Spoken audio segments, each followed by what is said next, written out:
At 78 years old, Benny Andersson, the musical mastermind behind ABBA's enduring brilliance, has finally said what generations of fans have quietly believed for years, that the soul of ABBA was never just in the beat or the stage lights, but in the invisible threads of human emotion that wove through every song. In a recent candid conversation, Benny lifted the veil on the real story behind the music, confirming what so many had long felt in their hearts, that ABBA's biggest hits were heartfelt confessions wrapped in infectious melodies, and that beneath the international fame lay deep personal trials that shaped their iconic sound. For decades, Benny stayed relatively private, letting the music speak for itself. But now, with age, clarity, and time, he's ready to tell the truth, not just about ABBA's music, but about the love, pain, loss, and redemption behind it. He begins by acknowledging that the band's meteoric rise was exhilarating, but also emotionally grueling. He confesses that the simultaneous collapse of their marriages while maintaining the facade of unity on stage was devastating. He admits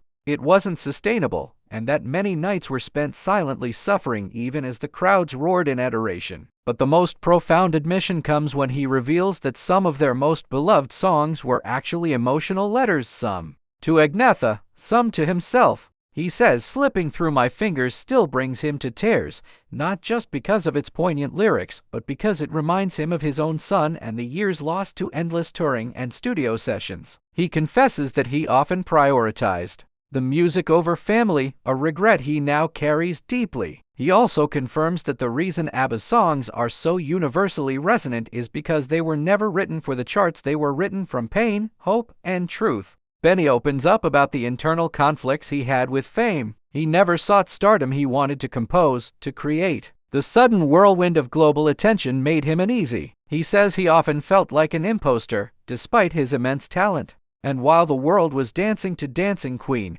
he was grappling with anxiety and creative pressure. He acknowledges that much of his passion was driven by a fear of failure, and now, at 78, he can finally breathe, knowing that his work stood the test of time. But the most poignant moment comes when he talks about Frida. He says she was the glue in many ways, the emotional center who kept the group grounded when things fell apart. He praises her strength, her resilience, and says the world never fully appreciated the pain she masked behind her smile. He says their reunion for Voyage wasn't easy, it dredged up old wounds, but it also brought healing. Benny reveals that when they sang together again, there were tears not because of nostalgia, but because they all felt the weight of everything they'd been through, finally released. He confirms that the Voyage project was their way of saying goodbye not just to the fans, but to each other and to the versions of themselves that once were. He confesses that he never imagined ABBA would find relevance again in a digital age, but the outpouring of love shocked him.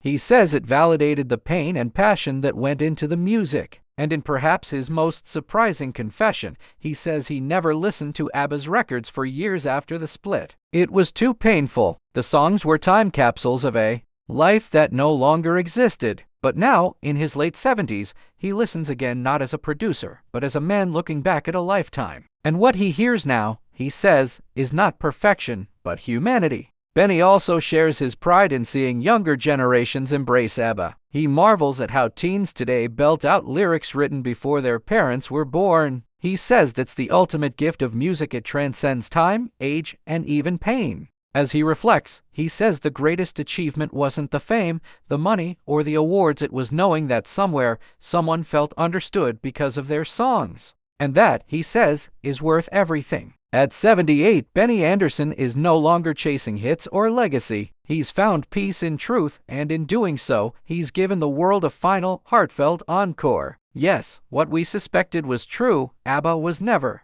just a pop band. It was a chronicle of life, love, and loss, and Benny Andersson was its beating heart.